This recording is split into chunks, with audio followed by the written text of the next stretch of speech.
Start. अध्यक्ष महोदय, मैं आपको एक महत्वपूर्ण बात बता रहा हूँ। यह प्रश्न बहुत ही गंभीर है, जिसकी ओर अभी तक हमारा ध्यान नहीं गया। यह कितने दुख की बात है।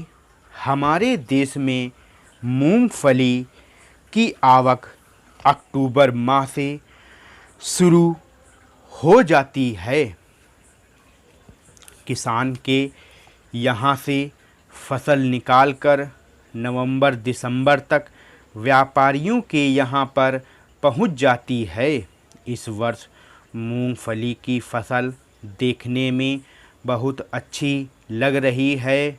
अभी तक देश के अखबारों में यह बात कही जाती रही है कि मध्य प्रदेश, गुजरात, आंध्र प्रदेश, तमिलनाडु और उत्तर प्रदेश में फसल बहुत अच्छी है। इसलिए यह संभावना व्यक्त की जा रही थी कि इसके भाव कुछ कम होना चाहिए, परंतु कुछ दिनों से सभी अखबारों में यह बात आने लगी है कि केवल गुजरात में 3.5 लाख टन मूंगफली की पैदावार कम हुई है। इसका दुष्परिणाम यह हुआ कि शुरू में ही व्यापारियों ने मूंगफली के दाम नीचे गिरा दिए और दाम गिरने का आधार कम पैदावार होने का बनाया जा रहा है, जिससे किसानों को केवल लागत मूल्य ही मिल पाएगा, जिसके आधार पर तेल के भाव बढ़ाने की स्वतंत्रता थोक व्यापारियों को मिल जाएगी। इसका पूरा लाभ जमाखोरों को मिल सकता है। इन्हीं परिस्थितियों को ध्यान में रखते हुए बाध्य होकर सरकार को राष्ट्रीयकरण या एकाधिकार खरीदी करना पड़ती है। ऐसा नहीं है कि हम ज़बरदस्ती से राष्ट्रीयकरण करना चाहते हों, यह हमारी नीति में शामिल नहीं है। लेकिन जब स्वार्थी तत्व इस प्रकार की परिस्थिति निर्मित कर देते हैं, तो उस समय सरकार को राष्ट्रीयकरण करना अनिवार्य हो जाता है।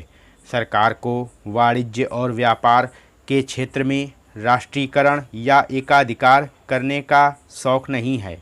यह बड़े दुर्भाग्य की बात है कि जब गल्ला किसान के पास होता है, उस समय गल्ले के भाव गिर जाते हैं।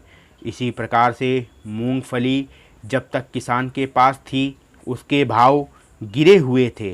लेकिन जब वह स्वार्थी लोगों के हाथ में पहुंच गई, तो अखबारों में यह आने लगा है कि मूंगफली की फसल डैमेज हो गई है। इस प्रकार जनता को स्वार्थी तत्वों के हाथों से बचाने के लिए विवश होकर सरकार को राष्ट्रीयकरण या एकाधिकार करना पड़ता है।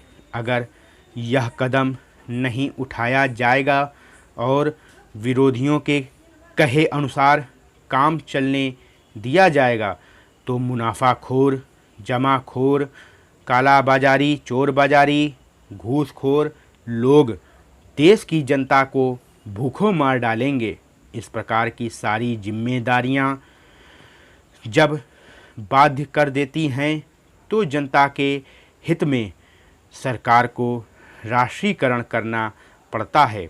अध्यक्ष महोदय, आपने मुझे इस बारे में पर्याप्त समय दिया, इसके लिए मैं आपको धन्यवाद देता हूं और इन शब्दों के साथ में अपना भाषण समाप्त करता हूं। माननीय अध्यक्ष महोदय, पिछले कुछ महीनों से हमारे प्रदेश में जीवन उपयोगी वस्तुओं का लगातार अभाव हो रहा है और कमर तोड़ महंगाई हर क्षेत्र में बढ़ती जा रही है।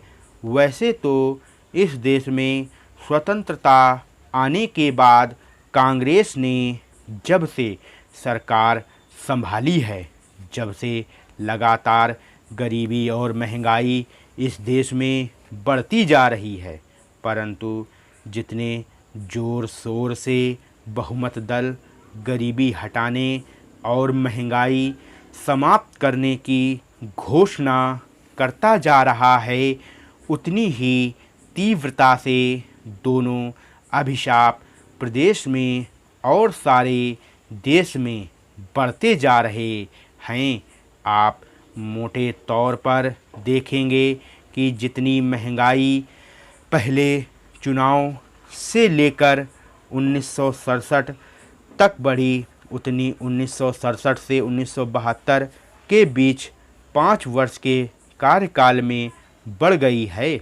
और जितनी इस बीच बढ़ी, उतनी महंगाई प्रधानमंत्री श्रीमती इंदिरा गांधी के गरीबी हटाने के नारा देने के बाद 1 साल में बढ़ गई है। अगर मध्य प्रदेश के संदर्भ में देखा जाए तो माननीय जी ने दिल्ली से इस प्रदेश की धरती पर पदार्पण किया और उन्होंने कहा कि मुझे दिल्ली हाई कमान ने यहाँ इसलिए भेजा है कि मैं इस प्रदेश की महंगाई को कम करूँगा और बेरोज़गारी हटाऊँगा।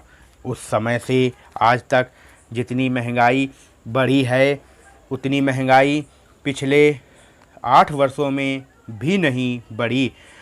और इसलिए आज इस प्रदेश में रहने वाला हर एक नागरिक इस बात को समझने के लिए उत्सुक है कि इतनी तेज़ी से महंगाई बढ़ने का कारण क्या हो सकता है।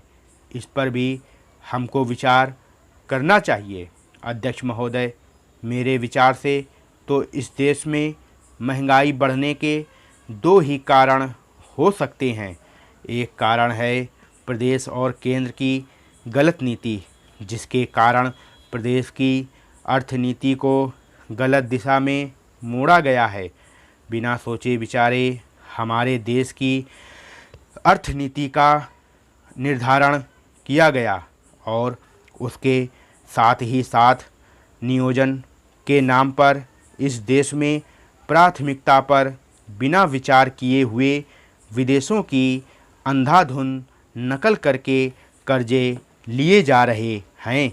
शायद संसार का कोई ऐसा देश नहीं बचा जिसके सामने हमने भीख का कटोरा नहीं रखा हो। हमने उस भीख के पैसे से जो गलत योजना बनाई, उसके कुपरिणाम के रूप में आज महंगाई घास की तरह बढ़ती जा रही है। सभापति महोदय, हमने परिवार नियोजन की तरफ ध्यान नहीं दिया, नीतियां ही नीतियां बनाते गए। अब जनसंख्या के अनुपात में संसाधन जुटाना आवश्यक हो गया है। अध्यक्ष जी, महंगाई बढ़ने का दूसरा कारण समय समय पर सरकार द्वारा निर्धारित की जाने वाली खाद्यान्न और आवश्यक वस्तुओं संबंधी नीति भी हो सकती है। इन दोनों के बीच में आज प्रदेश की जनता बुरी तरह से पिसती जा रही है। यह बड़े दुख की बात है। हमारे देश के अधिकतर शिक्षकों का मानना है कि छात्रों के कौशल पर और व्यक्तिगत विकास पर अधिक जोर दिए जाने की आवश्यकता है। वर्तमान शिक्षा प्रणाली में इसकी कमी महसूस की जा रही है। अध्यापक मानते हैं कि विद्यार्थी की सफलता को जांचने या मापने या परखने के लिए शैक्षिक, ज्ञानात्मक और व्यक्तिगत विकास सबसे महत्वपूर्ण मानक होता है। शिक्षकों का यह भी मानना है कि किसी भी कक्षा में प्रवेश लेने वाले आधे विद्यार्थियों में आवश्यक कौशल की कमी होती है जो उस स्तर के लिए ज़रूरी होता है।